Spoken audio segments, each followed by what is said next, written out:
А ВОК нас будет смотреть, да? 100%. Ой, rule number one. Ну, Россию хорошо любить издалека. Или это дурацкий вопрос? Нет, хороший. Хороший? Да. Окей, поговорим о твоей семейной жизни. Ну, это ладно, это не на камеру. Но с таким мужем, конечно, нужно иметь ухо востро, и нужно всегда себя тренировать. Так, на мне одет... Что на мне одето-то? Я как в транс ухожу и сижу.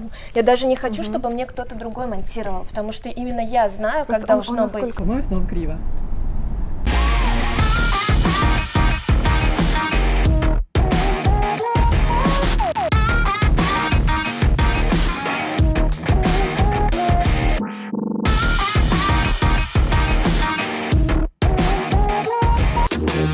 Всем привет! Меня зовут Юлия Великанова, добро пожаловать на мой канал.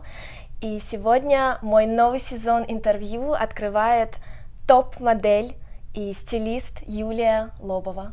Всем привет!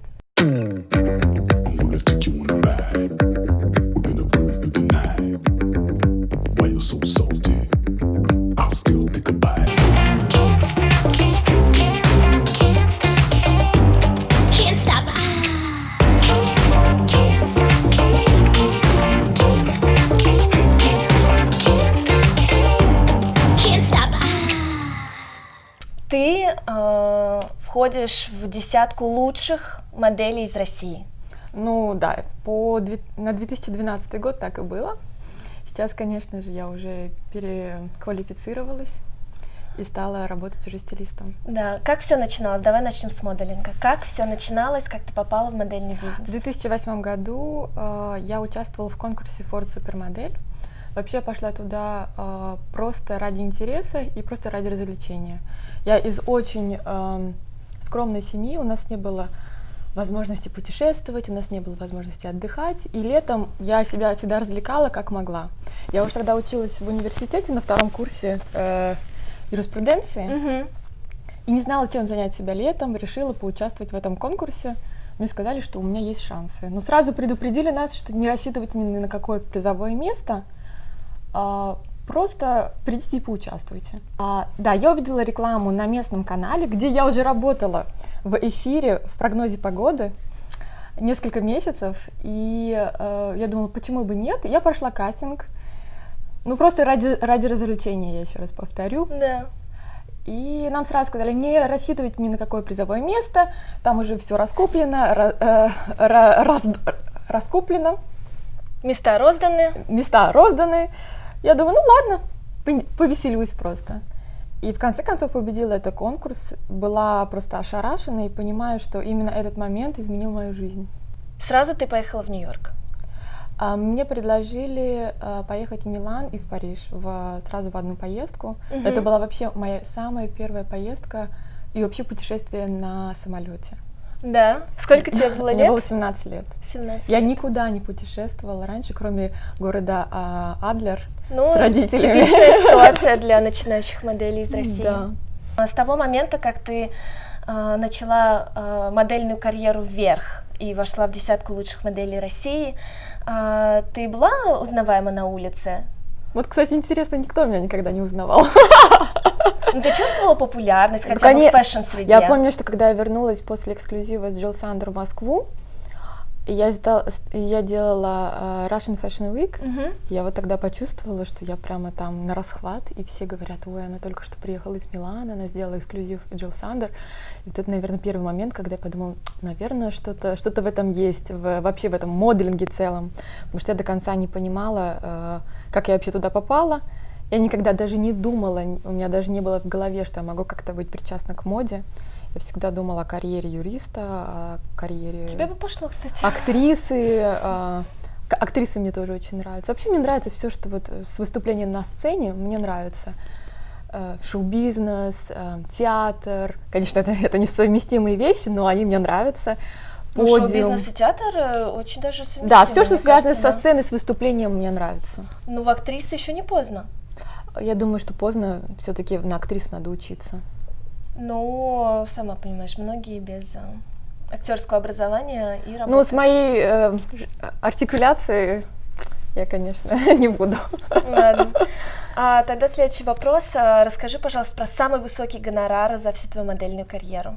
Вот это интересный вопрос. Самый высокий гонорар и за что? Какая именно была работа? Ну, вообще, конечно, номер один — это Louis Vuitton. У меня был контракт на 2,5 года с ними.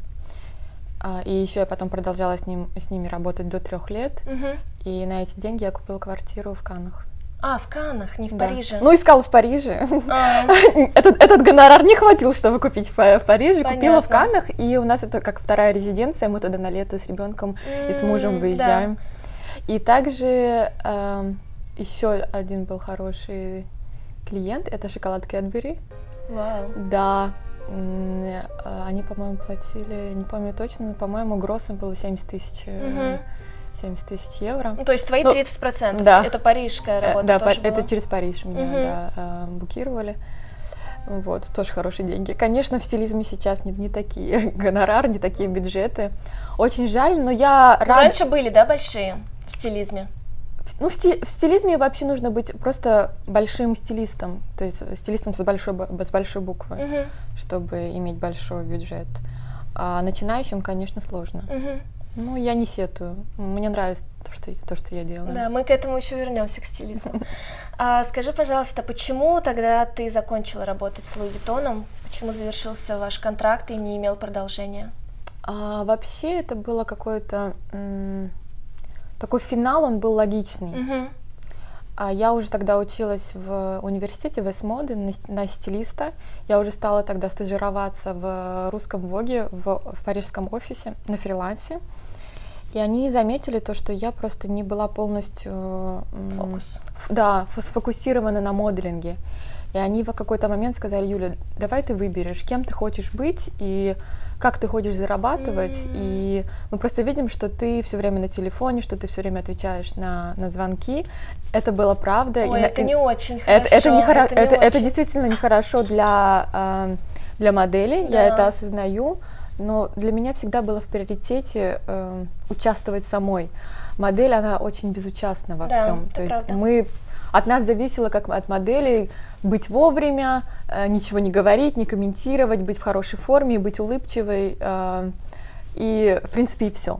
Я всегда любила активно показывать свою точку зрения, всегда любила быть участна в процессе, и мне этого очень не хватало в моделинге. И именно поэтому я уже выбрала окончательно карьеру стилиста. Но они не обиделись на тебя, Луи Виттон, что ты... Я думаю, они не обиделись, да. Потому что желающих на мое место было очень много. Это уж точно. И вообще я им благодарна, конечно, за этот период.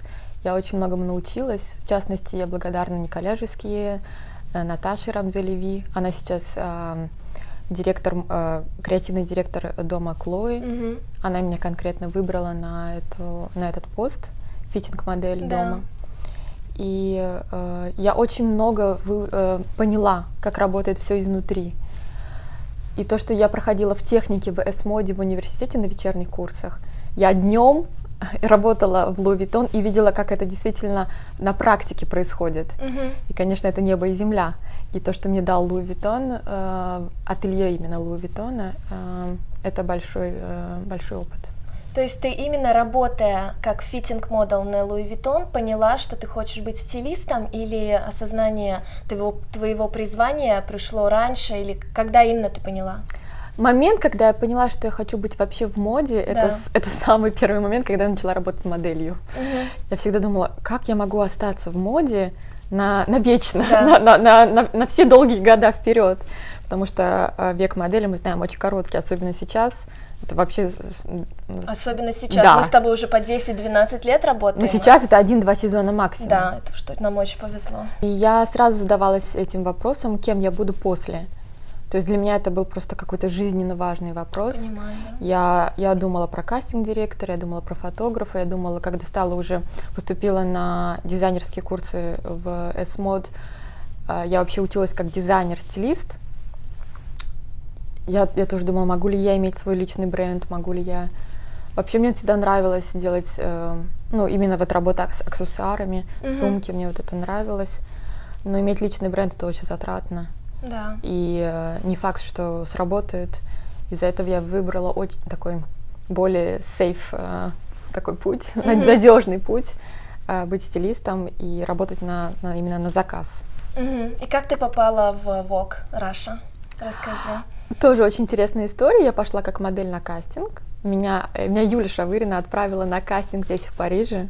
Ага. Но не в качестве модели. В качестве модели. В качестве модели. Да, в 2016 году я получила смс от Юли Шавыриной. Беги быстро на кастинг в Vogue Россия, Палет Бурбон. У них на следующий день съемка. Я собралась там как могла. Ну, конечно, я собралась там, в принципе, красиво оделась. Ну, еще бы, да. Вот. Прибежала, и меня встретила Катерина Золототрубова. Она редактор, один из самых главных редакторов Vogue России. И она сыграла тоже ключевой момент. Она вообще один из ключевых людей. Катерина Золототрубова — ключевой человек вообще в моей карьере стилизма. И я ей очень благодарна. Я прошла кастинг, она сказала: все, завтра ты придешь сниматься для Vogue. Я сказала: да. И она так отметила, между прочим: ты интересно одета. Что на тебе? Я говорю: это Zara, и там какие-то каблуки были Prada. Она говорит: слушай, интересно, я даже не подумала, что это Zara. Я говорю: да. Я говорю: я вообще учусь в S-моде, я ищу, где можно простажироваться, я еще тогда не думала работать в журнале. Она говорит: мы вот предлагаем на фриланс быть стажером, если тебе интересно. То есть разово приходить помогать на съемке, там гладить, отпаривать, разбирать коробки. Она говорит: да, не самая гламурная работа, но это то, что мы можем предложить. И я сразу согласилась, и 1,5 года, да, я бегала в аптеку. Да, дьявол носит Прада. Бегала в аптеку за парацетамолом, за пластырями для моделей, гладила, отпаривала. Открывала 15-килограммовые посылки там из Милана, Лондона, Нью-Йорка. И даже не жаловалась, мне нравилось это.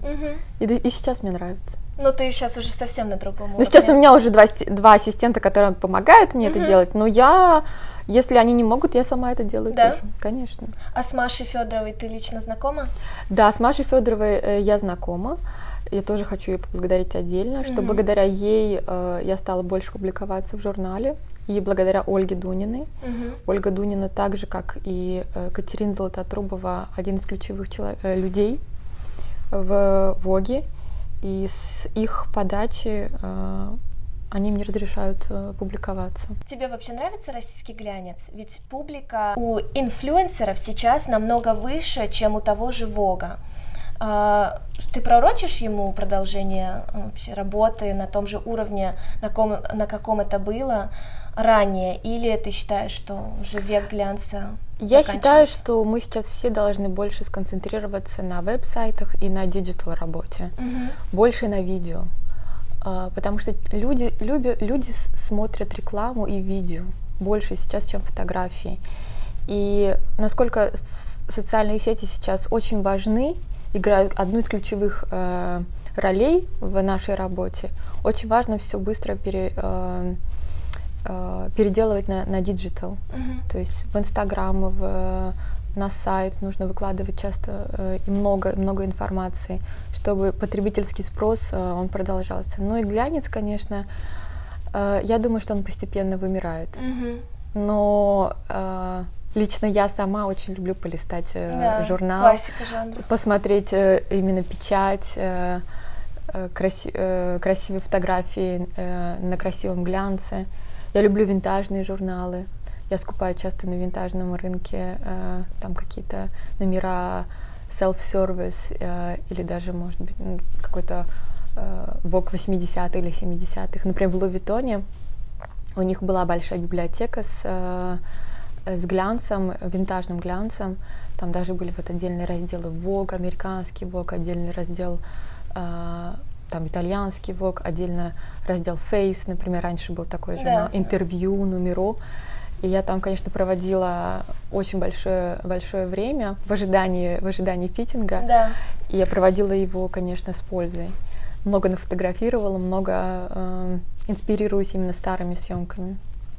А как ты считаешь, чтобы быть стилистом, важно иметь специальное образование? Например, я знаю, что российский известный стилист Оксана Он, у нее нет специального образования, она считает, что это врожденный дар быть стилистом, иметь чувство вкуса, и как бы у нее нет специального образования, у тебя оно есть, но как ты вообще считаешь, это действительно врожденный дар или любой человек может? Я считаю, научиться? что важно иметь художественное образование, потому что художественное образование, оно тебе дает видение цветов прежде всего и текстуры. Ну и, конечно же, образование стилиста, дизайнера, как дается это в Европе, это номер один. Ты не можешь работать в моде, если у тебя нет европейского хорошего образования или университета за спиной. То есть Сан-Мартинс, институт Марангони, да, мой университет один из самых первых вообще в Париже, ЭСМОД. Здесь ты не можешь устроиться на работу без образования. В России, конечно, все возможно, и есть много талантливых ребят, которые просто у них нет возможности оплачивать такие дорогие университеты, и в России нету, я скажу так, хорошего университета, который готовит таких профессиональных кадров. Из-за этого нам приходится, конечно, выплывать только на своем видении, на своем творчестве, на своем понимании моды. Юль, кто для тебя икона стиля? У меня нет иконы стиля. Правда? Нет. Сегодня мне нравятся одни, завтра мне нравятся другие. То есть ты вдохновляешься каким-нибудь Конечно, стилистом? Каждый раз я вдохновляюсь новым стилистом. Да. Потому что на данный момент, например? Кто на сегодняшний день? Мне очень нравится Джакмус, дизайнер Джакмус. Да. Я считаю, что его видение женщины очень элегантное, сексуальное, модное. У тебя есть что-то из его коллекции уже? Ну, достаточно дороговато он стоит, чтобы... Ты же не взорвалась. Я, кстати, очень экономная девушка. Да, вот расскажи. Вот на самом деле, пока у меня была скидка в Луи Виттоне, я что-то покупала себе. Но как только я перестала работать в Луи Виттоне, и скидка, конечно, у меня исчезла. И я вот так по бутикам не хожу. То есть бывают какие-то разовые вещи, которые я себе позволяю. Например? Ну вот, например, я купила недавно себе Мули Ботега. Да, мечта. Вот, это, конечно, must-have. Сейчас они у всех есть, но я как стилист не могла себе не позволить этого купить, и то я выделила на это отдельный бюджет, и я откладывала деньги. То есть я вообще очень экономная женщина, я всегда... Ну еще бы, квартира в Каннах. Я всегда себе не позволяла купить лишнюю сумку, скажем, Селин, а всегда откладывала на запас, и благодаря этому, да, купила квартиру. Да, это такое качество, не все модели, знаешь, так делали. Так что, девочки, обязательно копите никакие сумки, никакие блузки, пока у вас нет собственного жилья, и откладывайте. Это тоже образ жизни, потому что я всегда понимала, откуда я, и кем я являюсь, и где живет моя семья, и как она зарабатывает, и каким трудом она зарабатывает. То есть мне деньги никогда не доставались легким трудом. И я всегда вынуждена помогать и родителям, иногда и брату. Например, сейчас в коронавирус он потерял работу.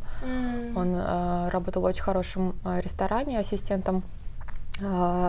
первым ассистентом главного шеф-повара в Санкт-Петербурге. И их ресторан закрыли. Просто и всех, конечно, уволили. И в этом отношении, да, я всегда понимаю, что у меня большая семья за спиной, и у меня просто нет у меня нет права покупать какие-то себе дорогие вещи, когда я понимаю, что я должна помочь. Естественно. И твоя семья навещает тебя в Париже? Да, конечно, мы собираемся 1-2 раза в год, это 100%. У мамы, кстати, вот юбилей в августе, и мы планировали его делать во Франции, но, наверное, границы не откроют. Да, я тоже так думаю. А сама ты часто ездишь в Россию? Ой, я обожаю Россию. Я такая русская вообще, у меня такая ностальгия по России.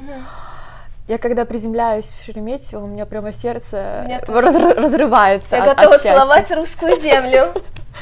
Но Россию хорошо любить издалека. Rule number one. Россию хорошо любить из Европы, хорошо любить из Америки. И просто вот душой болеть за нее. Но жить в России мне бы не хотелось. Да. Особенно на периферии, вот в каких-то маленьких городах. Не всем повезло, как тебе, а не все модели, сама, наверное, знаешь, могут найти свое призвание, чем заниматься после моделинга. Как ты думаешь, от чего это зависит? Например, модели, те же девчонки, побывали на Олимпе, потом спускаются на смертную землю. Ой, да, Можешь дать какой-нибудь совет? Все мы были немного звездами Да. на один сезон. Я думаю, для каждого человека важно задать себе вопрос, а кем я хочу быть, а как я могу пригодиться обществу в будущем. Я думаю, что это ключевые вопросы, потому что именно в осознании себя. Ты должен понимать, в чем мой талант, в чем мой приоритет и чем я хочу заниматься в будущем. Вот эти вопросы, когда ты сам себе задаешь их регулярно, ты находишь на них ответы. Главное не бояться их себе задавать, потому что многие девочки вообще боятся даже думать об этом. А что будет через год, а что будет через 2, а что будет через 5 лет? Я думаю, что это какой-то более психологический вопрос. Вообще модели отдельная категория людей, которые боятся вообще думать то, что будет в следующем году, то, что будет через год, то, что будет через 5 лет. Мы живем всегда сегодняшним днем. Сегодня есть работа, хорошо, завтра нет работы, ничего, будет послезавтра, но мы никогда не можем быть уверены в завтрашнем дне, я имею в виду. Это минус большой.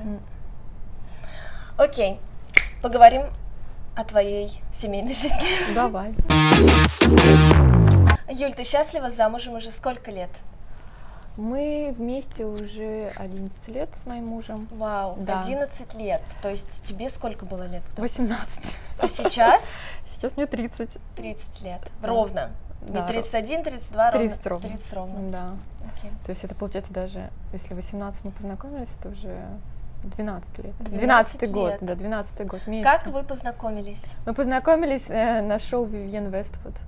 Точнее, он познакомился со мной на шоу Vivienne Westwood. Я участвовала в показе, а он был приглашен как гость. Да. И он сказал, что когда он увидел меня на шоу, на дефиле, он сразу влюбился в меня. Но я не поверила, я думаю, что Там это одна из... 50 моделей и именно в тебя.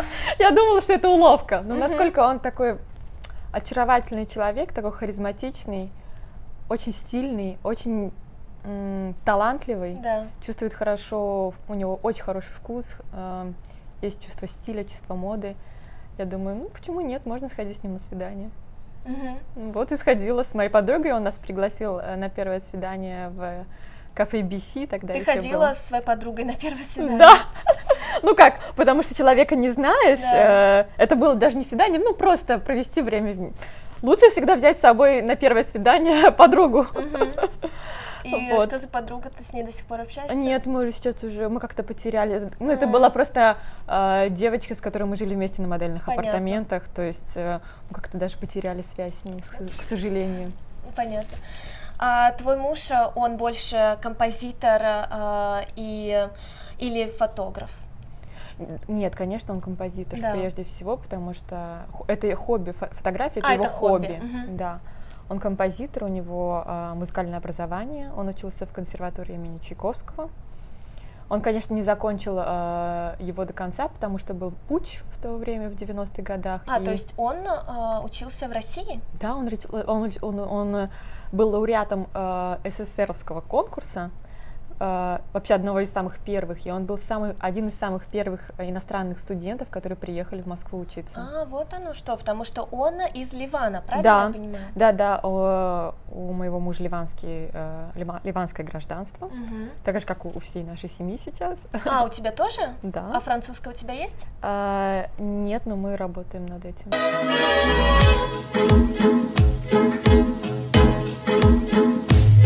يا حبيبي تعال الحقني شو اللي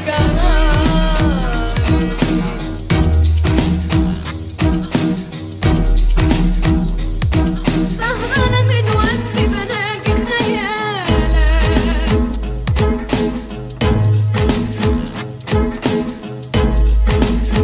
وانا كتمة غرامي وغرامي هلكني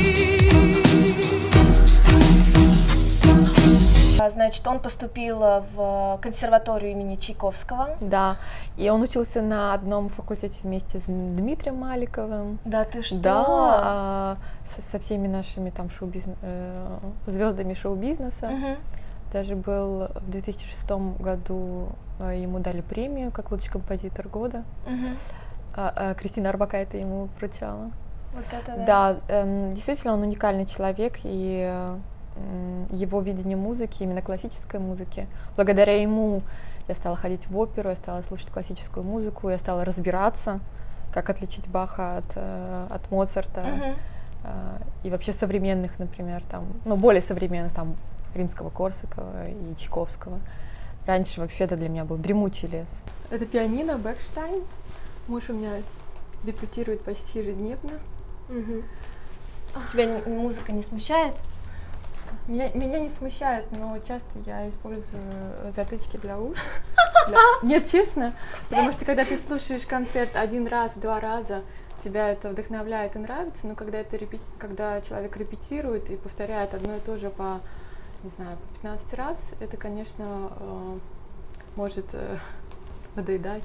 Юль, а вот на открытие Лувра в Абу-Даби Да. было грандиозное событие. Расскажи о нем, пожалуйста. Да, действительно, мой муж был приглашен в качестве пианиста, композитора на открытие Лувра Абу-Даби по приглашению принца Арабских Эмиратов. Вау. Было шикарно. Но с таким мужем, конечно, нужно иметь ухо востро, и нужно всегда себя тренировать.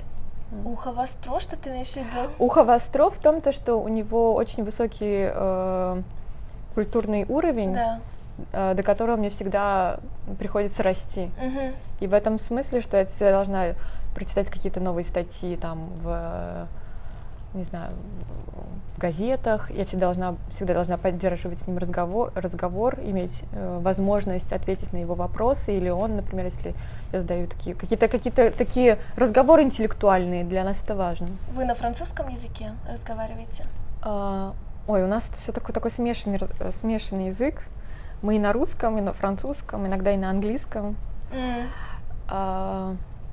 Он хорошо по-русски говорит? У него очень хороший словарный запас, но он не понимает, не то, что не понимает, ему сложно спрягать существительные, то есть там идти к Юле, например. Да. Он может сказать идти к Юля. Да. Вот. Но он все понимает, и у него очень хороший русский язык, да. We have, I'm delighted to say, very acclaimed pianist Omar Harfouch. Please welcome him.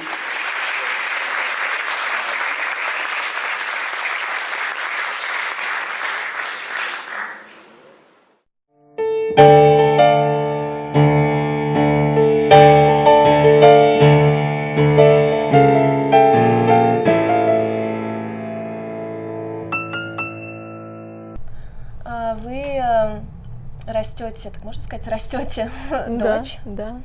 Сколько ей же? Нашей дочке 5 лет. Её зовут, Красавица. Ее зовут Густавия. Можно, да, будет ставить Да. фотографию? Ее зовут Густавия. Это вообще послание нам свыше. Густавия, почему такое имя интересное? На чем вы основывались? Ну, потому что первое УЗИ мы сделали на острове Сен-Барт в столице Густавия. И там мы узнали, что у нас будет девочка. И мы едем с этого УЗИ и думаем, ну все, раз у нас девочка, потому что нам до этого говорят, что может быть и мальчик. Вот. Раз у нас девочка, надо придумать какое-то имя, там думали Октавия, ну что-то вот на Виа нам хотелось.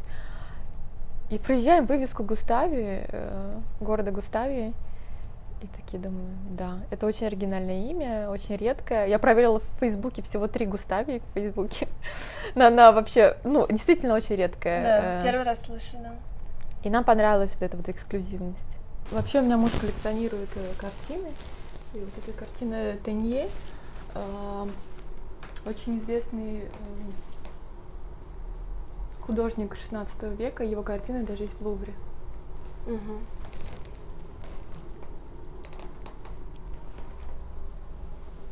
Даже, кстати, у нас вот есть Шагал, я могу показать.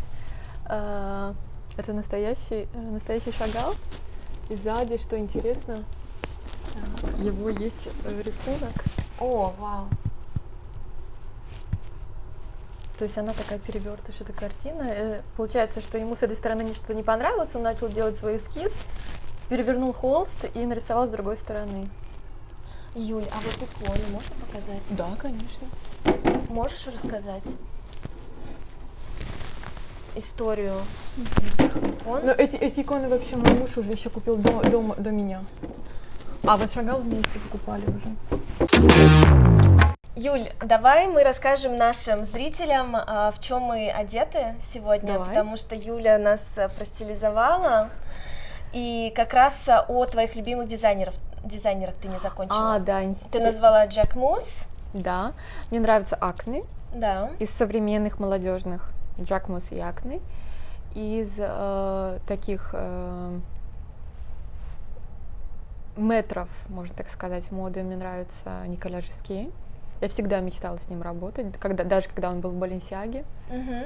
Но сейчас в Баленсиаге у нас Демна Гвасали, и мне тоже повезло с ним познакомиться. Он работал в Луи Виттоне, и мы бок о бок 1,5 года. Я мерила все его стилистические вещи, да. Да? Он работал в отделе outwear, Мгм. то есть он шил там Верхняя да, одежда. верхняя одежда, изделия из кожи, ну и разные. У тебя есть что-то из Баленсиаги? Мне кажется, не совсем твой стиль, нет? Мне нравится Balenciaga, да, то смотря как застилизовать. Мгм. Мне нравится. Вообще этот последнее шоу Апокалипсис. С водой где? С водой, с огнем, Ты была, с да, туманами. в сидячих рядах там? Не в сидячих, в стоячих. Стоячих, да, это было? В стоячих, потому что не всегда молодым стилистам дают сидячие места. Даже Вот, так. да, но мне везет, что сейчас, например, многие там хорошие бренды, как Celine, как Off-White, дали места в этот раз. Изабель Маран Вау, очень нравится. поздравляю. Да. Вообще Celine мне тоже нравится, как они переделали бренд. Я вообще всегда была фанаткой Фиби Фило. Для меня минимализм это вообще основа основ.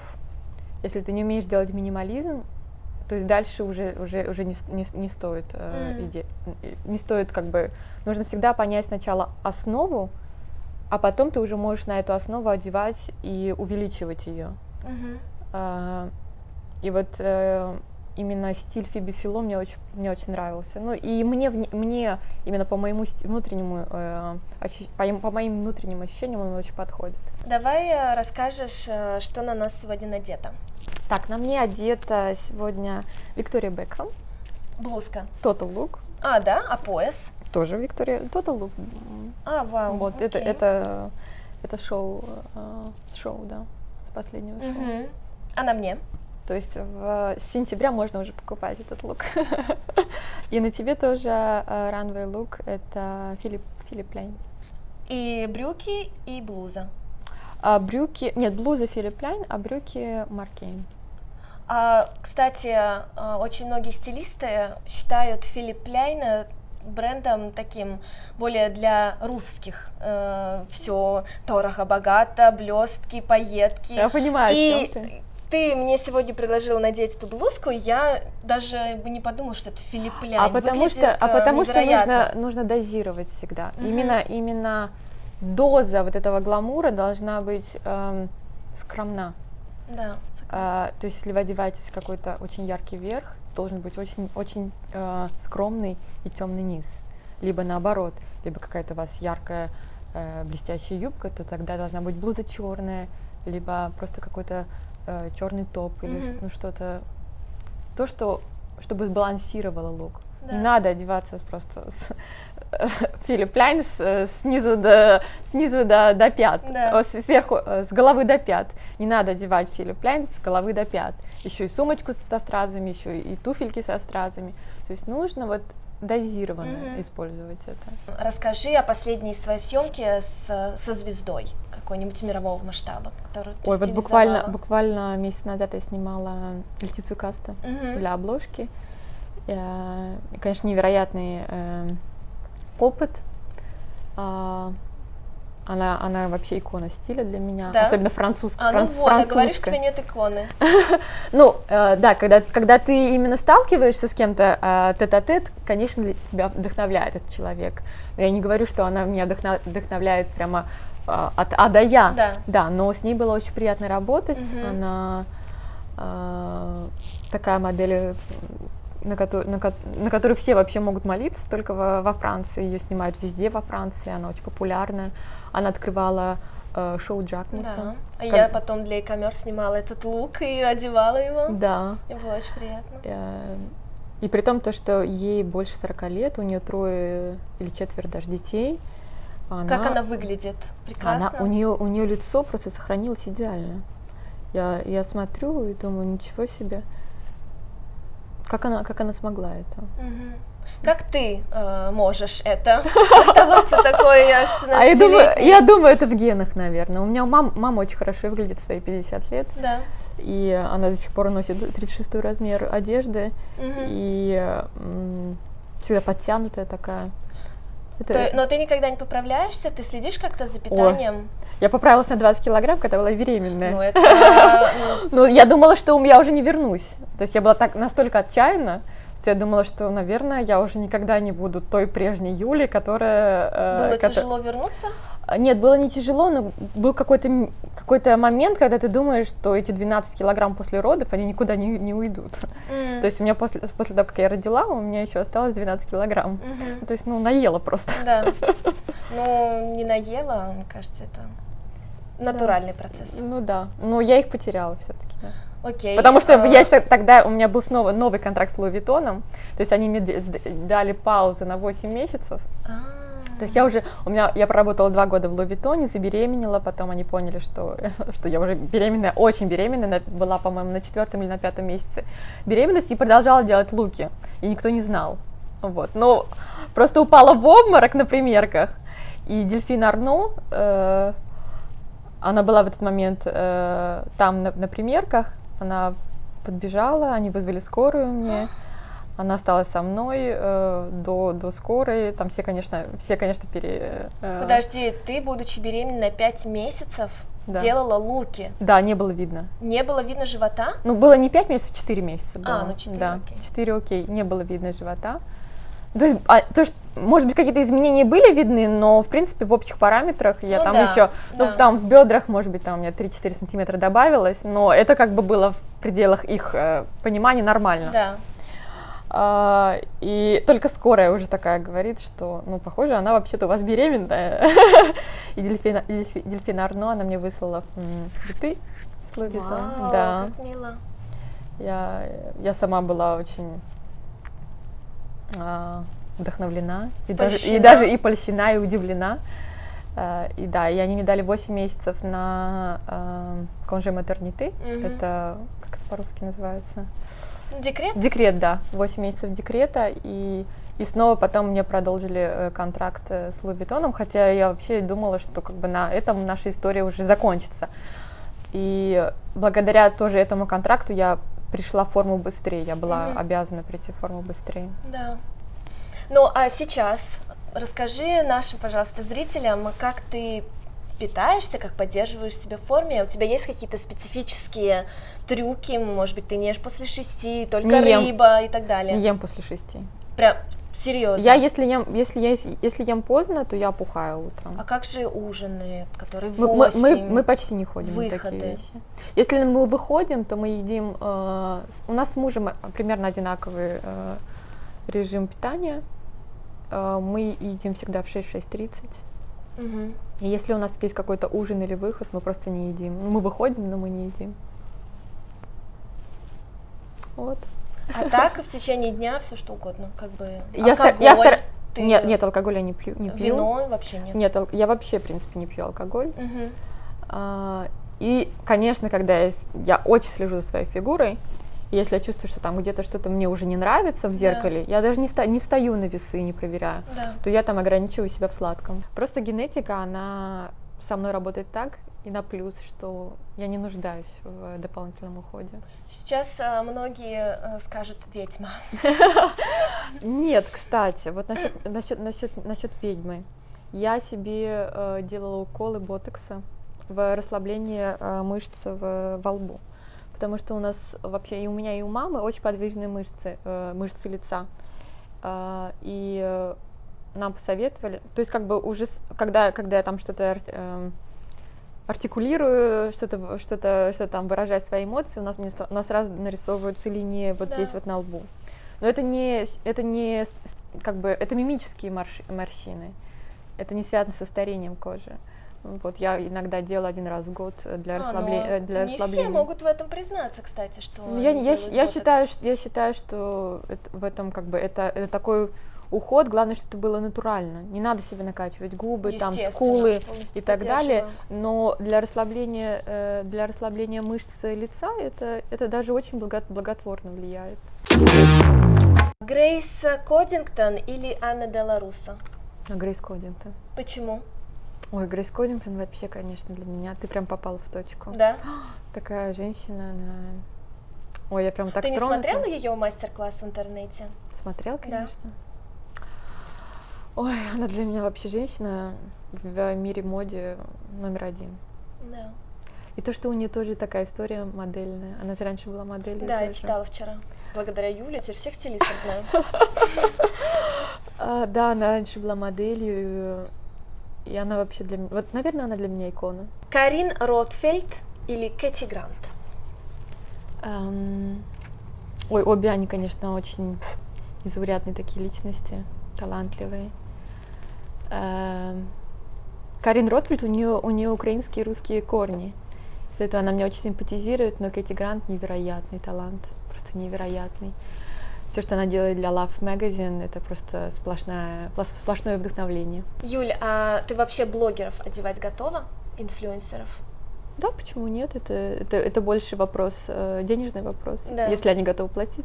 Вот вчера я изучала твоих, как сказать, не напарников, а коллег по цеху, и вот говорят, Кьяра Феррани, она икона стиля для многих стилистов. Что ты по этому поводу думаешь? Я считаю, что она икона стиля для многих людей. Для людей, особенно для людей, которые далеки от моды. Всегда нужно понимать, для кого мы делаем это. Я всегда, когда делаю свои съемки, думаю о моих подругах, о моей маме, о моей тете, как бы я их одела, как бы они хотели сами себя одеть. И, конечно, Кьяра Феррани для них это образец. Они смотрят на нее и хотят иметь такую же блузку, или такие же туфли, или такие же джинсы.